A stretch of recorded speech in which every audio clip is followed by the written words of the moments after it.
आइए सुनेगा मेरी ओर से कहना है। सुनिए। किसी ने कहा था आराम से बेटा।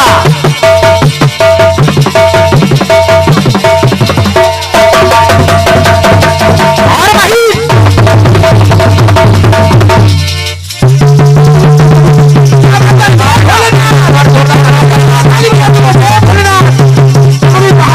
जय शंभू। आराम से बेटा। ये है नादिया के पैरों की आवाज बारे नादिया।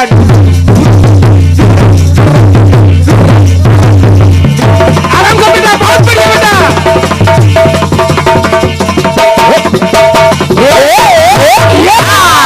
आराम से बेटा।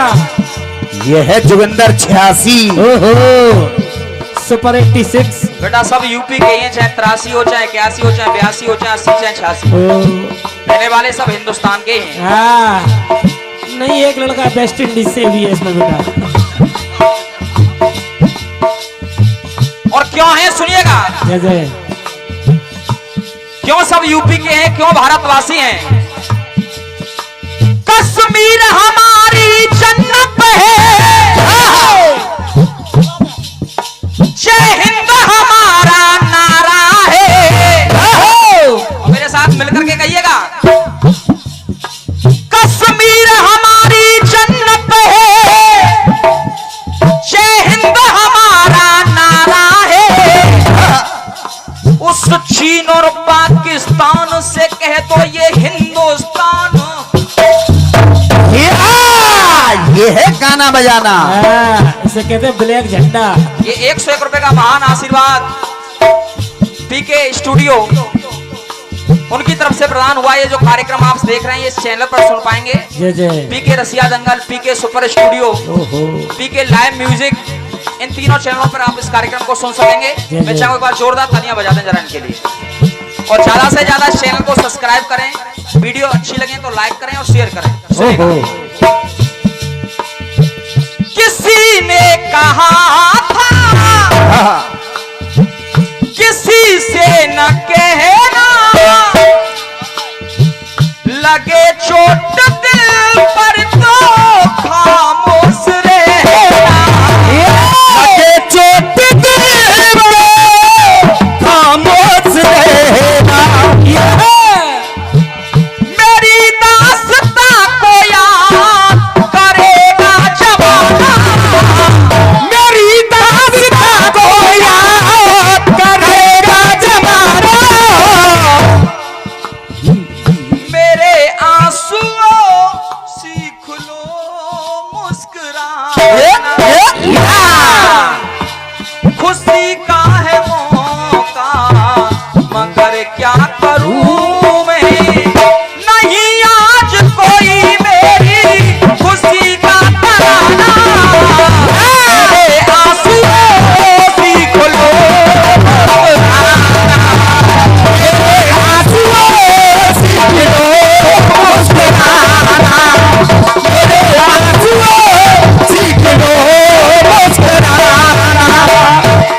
पहले भी मैंने कहा था कोई प्रश्न नहीं होगा, फिर एक गीत गाने का प्रयास कर रहा हूं, शायद अच्छा लगेगा। सुनेगा। बात उस समय की है जब 14 वर्षों का वनवास काटने के बाद भगवान राम, माता जानकी और लक्ष्मण जी तीनों जब अयोध्या में आ गए, तो एक दिन हुआ क्या, एक दिन भगवान राम लेटे हुए आराम कर रहे हैं, माता जानकी उनके पैरों को दबा रही हैं। जरा ध्यान से सुनिएगा, माताएं बहनें बैठी हैं और जितने भी प्रभु श्रोता बैठे हैं, एक एक पंक्ति सुनेगा। माता जानकी भगवान राम के पैरों को दबा रही हैं। हाँ। और पैरों को दबाते दबाते हाँ। आज माता जानकी की आंखों में आंसू आ गए। जय जय। और जब माता जानकी की आंखों में आंसू आए तो प्रभु राम ने कहा, जानकी हे सीता आखिरकार रो क्यों रही हो तुम। हाँ। निवेदन करूंगा थोड़ा सा शांति बनाए जितने भी हमारे नौजवान साथी हैं। हे सीता रो क्यों रही हो। तब माता जानकी ने क्या कहा सुनेगा। क्या। हे प्रभु हमारी शादी को इतने दिन हो गए, हाँ। हमको इस जीवन में प्रभु कहो कौन सा दुख ना मिला। हाँ। जब हमने 14 वर्षों का वनवास काट लिया, इससे ज्यादा दुख और क्या हो सकता है। हमने जय न जय। जाने कितने कितने कष्ट झेले। हमको इस जीवन में प्रभु कहो कौन सा दुख ना मिला, इतने बरसों के बाद भी संतान का सुख ना मिला। प्रभु हमारी शादी को इतने दिन हो गए लेकिन संतान नहीं हुई, संतान का सुख नहीं देख पाए हम ना। भगवान राम मुस्कुरा गए, हंसने लग गए।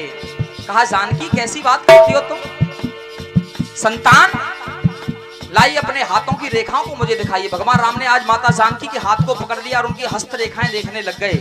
जब हस्तरेखाएं देखने लग गए तो भगवान राम मुस्कुराने लग गए। कहा जानकी तुम तो बड़ी सौभाग्यशाली हो, तुम्हारे जीवन में तो दो बेटे हैं, तुम्हारे तो दो बेटे होंगे, तुम तो बड़ी सौभाग्यशाली हो।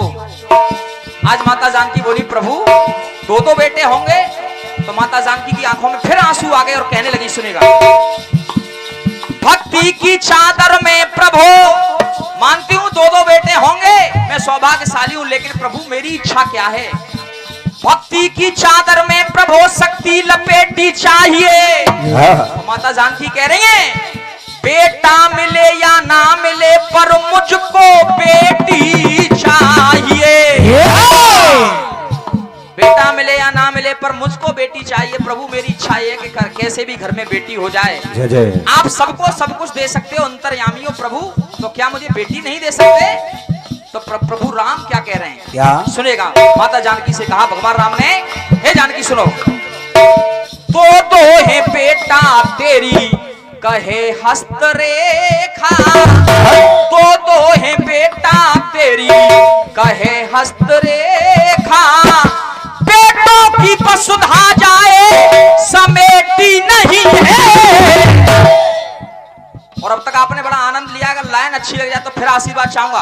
प्रभु राम कह रहे हैं सीता से, हे सीता ये बेटों की वसुधा जाए समेटी नहीं है, और हे जानकी तेरे मुकद्दर में बेटी नहीं है।